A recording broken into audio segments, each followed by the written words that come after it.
Hi, I'm Nick Natarella with AdWise Creative. So, you're getting in front of the camera, you're producing your content, but you just want to get better. How do you get better at talking in the camera? I'm going to show you a couple ways that you can maximize your talking on camera training, a couple secrets to video recording that will really kind of put things in perspective for you. It should make things easier. And a bonus tip that's probably just down the street from you. So let's get started.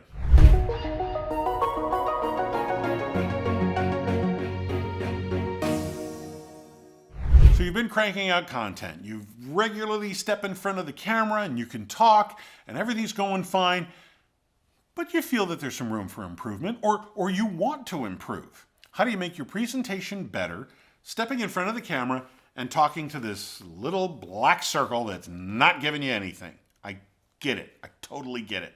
Well, here are a couple things that you can do and you can implement immediately for your next video. First of all, one of the best things you could probably do is get into storytelling. And we see storytelling all around us. We use storytelling all the time. I'm using storytelling right now. And the best way, right off the bat, is telling jokes. Simple jokes. They're very brief, whether it be a dad joke or a knock-knock joke, they're a very brief story. Then there are some other jokes that do go on for a little while. Practice the storytelling. Dissect it a little bit. You know, there's a right way and a wrong way to deliver a punchline, okay? And once you finally see that this word's the punchline, if I can make that last, that's going to make it much more effective. There are certain words that a lot of people tell a joke and they say the actual punch word way too early and it kind of kills the punchline. If you can dissect that punchline and dissect the story, that's really going to do you a lot better experience than anything else. Another great way for telling stories, read to your kids, read to your grandkids, read to the neighbors' kids. You can volunteer at a school. I imagine schools have background checks nowadays, but pass the background check, read at the library. They always have a reading time at the library, and kids want to hear, and parents want their kids to hear a lot of these stories. And if you end up being the person they go to, you're going to learn a lot about storytelling. Now, here's a key one. But you got to do this carefully, okay? When you're out in public, listen to conversations. Not in a creepy way, okay? You don't want to do that. But chances are, if you're sitting at a restaurant, all right, and especially lunchtime is a great time to go because you can go by yourself at lunchtime or even at dinner time or whatever. And if you're sitting in a booth, chances are there's going to be a booth or another table near you. Bring a book with you. Pretend to be reading. But your main thing is you're actually listening to the couple or the table, the four people next to you. Listen to how it ebbs and flows. Listen to how people actually speak. It's very difficult to actually listen to something like that because we just do it so naturally. We sit down, we start talking, we listen with it, and it goes back and forth. But a conversation has a certain structure to it. And basically what you've done is you've entered into a conversation, whether you realize it or not. You started out by asking the question, how do I get better at speaking on camera? Well, I'm going to step in the room and I'm going to give you my answer. It's just my answer. Don't blow that out of proportion. But notice the conversation started with you and I'm now putting in my 2 cents worth. Well, when you start producing your videos, somebody else has done the same thing and you're just putting in your 2 cents worth. You're already in a conversation. One of my absolute favorite movies is the original The Thing. I don't know if you realize this, but a little side trip here, okay? James Arness from Gunsmoke is who played The Thing. You never know it because of the outfit. But anyway, one of the breakthroughs of that movie was the conversation. When you were in Hollywood, whenever they made a movie, this is what they did. Hi, Jim. How are you today? Fine, Chuck. How are you? I'm good, Jim. What's on tap for today? Well, Chuck, there was this pause. There was the other guy had to finish his sentence and stuff like that before the other person spoke. And they had this stilted conversation. That was a bit too stilted for what they actually did. But the point is, one person spoke, then the other person. But if you watch that movie, that was the first time the director said, oh, no, no, no, no, no. We're talking about chaos here. We're talking about fear and panic. We need to have the lines overlapping. You need to speak up before that person talks. And you're going to see all that. That was a breakthrough for Hollywood at the time. Now, all of a sudden, this conversation of 2 or 3 people overlapping blew everybody's mind when they saw it in the theater. They knew it immediately that there was something different. That's what you're listening for. Listen for the dynamics, listen for the inflections, listen for the emotion that comes in, because that's where the storytelling comes in. And if you can tell, I got excited at the high part, and I was very mysterious about what was the trick that they were quote unquote hiding until that point. That's where you feel comfortable with your material in front of the camera. If you can tell it in a story-like manner, then you can embellish it, and that's where your audience gets sucked in.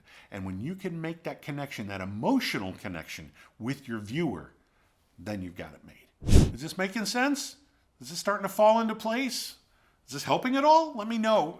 Make a comment down below. I would love to hear if this is connecting with you. Is there something I need to cover? Did I leave something out that you think I needed? Just make the comment down below and I'll be glad to. I look at all the comments and I answer as many as I possibly can. Now, I promised you a little video secret back in the beginning, right? Well, here's video secret number 1 for you. Now is the perfect time to make all the mistakes you want. Because, and I mean this in the most sincere way, nobody's watching. It's nice to make mistakes when nobody's looking. That way, you can get them all out of your system and start making it better from that point forward. But if you don't start, and that's the whole purpose, that's my whole reason for being, is to show you that you are this close. You are this close to your YouTube channel. Not an eternity away. You are very close to a YouTube channel.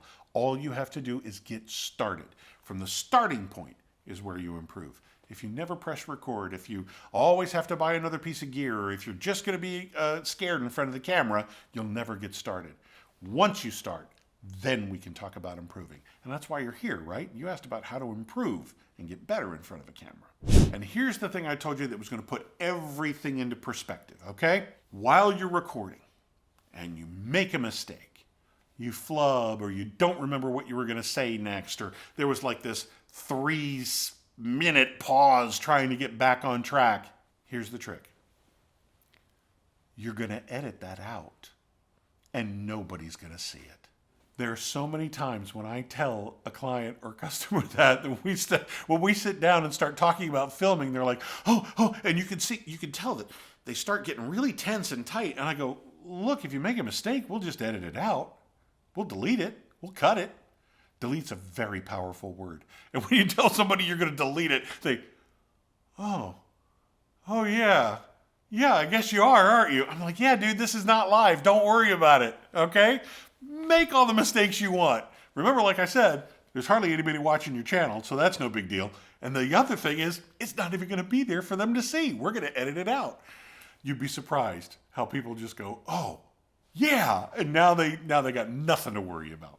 And here's a little bonus tip for you that I said was probably right down the street. I was doing this for a couple years and had a lot of fun. Join your local Toastmasters. In fact, there is a tip or a trick that I learned back then.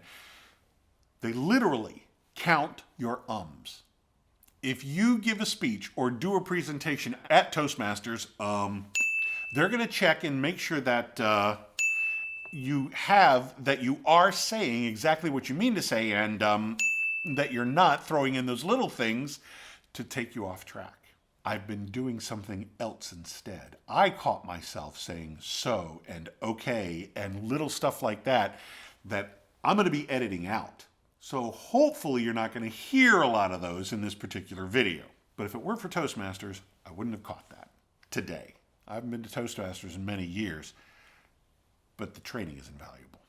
So I would strongly suggest you go to their website and see if there's a local chapter near you. You're going to have a lot of fun, meet some great people, and you'll start to develop those skills we've been talking about. Okay? Now, if you've made it this far, I have something very special for you that you're really going to like, especially when it comes to being on camera and developing your YouTube channel. friend of mine wrote this book. His name's Nate Woodbury, and the book is A Hero's Guide to Influence on YouTube.